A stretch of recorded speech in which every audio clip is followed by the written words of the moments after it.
Bonjour les amis. Aujourd'hui vous allez tout savoir sur les histoires de la péninsule indo-chinoise et les conflits entre la Thaïlande et le Cambodge. Nous les Thaïlandais, notre ancêtre s'appelait les Thaïs. Nous étions une petite tribu de quelques milliers de personnes qui ont émigré vers le royaume Khmer. Khmer synonyme cambodgien au XIe siècle de notre ère chrétienne. La terre était fertile, dans les fleuves, dans les lacs s'agrouillent de poissons. Au XIIIe siècle, profitant l'absence du grand roi qui est allé faire le pèlerinage au temple Wat Pho, et qui ne fait que mobiliser les architectes, les artistes, les ouvriers pour bâtir des innombrables temples sur les montagnes et sur les plaines dans tout le royaume. À l'époque, il n'y avait pas de voitures ni de grues, ils transportaient des tonnes et des tonnes de pierres sur les dos des éléphants essentiellement. Nous avons décidé de se révolter contre notre hébergeur et créer notre propre royaume. Notre premier royaume s'appelait alors Sukhothai. La culture, la civilisation, le savoir-faire cambodgien nous inspirent. Nous avons volé les sculptures en pierre, en bronze, en argent, etc. Nous avons copié les consonnes cambodgiens, mais les chiffres nous avons copiés intégralement sans apporter aucune modification. Petit à petit, siècle après siècle, nous gagnions du terrain. En 2025, nous avons provoqué de violents affrontements afin de voler des temples et des territoires cambodgiens encore dans de plusieurs zones frontalières, notamment dans les environs du temple Ta Muen Thom, du 24 juillet 2025 au 27 juillet 2025. En cambodgien, Ta ou Lokta signifie grand-père, Muen le nom propre, Thom signifie grand. Auparavant, nous avions utilisé la force pour commettre des hold-up et avoir pris en possession le temple Ta Muen qui se trouve non loin de là. Ce temple a été construit par le célèbre roi cambodgien Jayavarman VII. Pendant ces 4 jours de combats intenses au mois de juillet 2025, nous avons envoyé les jeunes soldats thaïlandais pour combattre contre les soldats cambodgiens.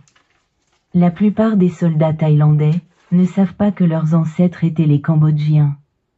Nous avons conquis les territoires cambodgiens depuis très longtemps. Quand ils sont nés, ils pensent qu'ils sont tous des Thaïlandais. Nous n'avons pas beaucoup falsifié les noms des anciennes provinces cambodgiennes depuis le XIIIe siècle.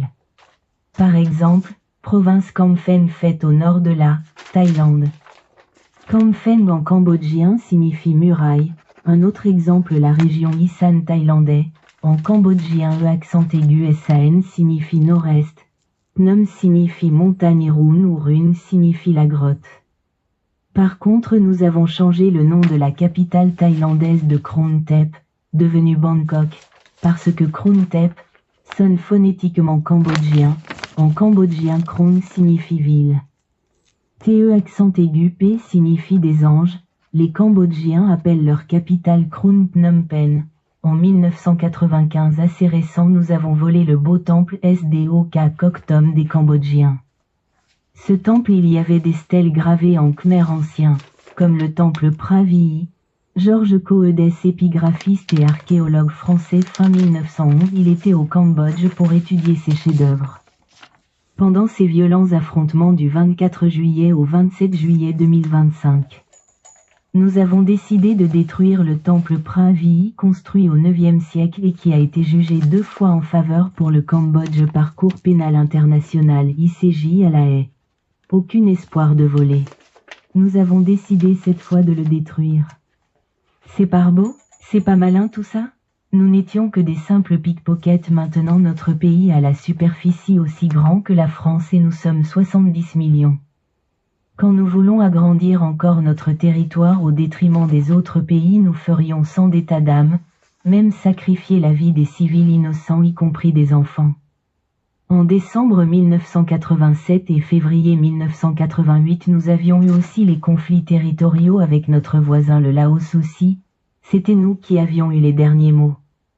Quant au Cambodge, une fois envahi sur les territoires disputés actuels, dans 30 ans nous avancerons encore et pourquoi pas? Nous allons prendre les temples Angkor Wat et le temple Angkor Thom qui s'appelle aussi le temple Bayon et le reste. Nous ne craignons pas des Nations Unies ou les grandes puissances. J'espère que nous arrivions à nos fins. Tous les historiens et les archéologues sont unanimement d'accord que le célèbre temple Angkor va et les temples Khmer qui se trouvent en Thaïlande actuelle ont été construits par les rois Khmer. Comme l'explorateur français Henri Mouhot qui a été au Cambodge et en 1863 a fait le croquis la façade du temple Angkor Wat pour le compte l'école française de l'Extrême-Orient. Malgré ça nous pensons que ce temple nous appartient.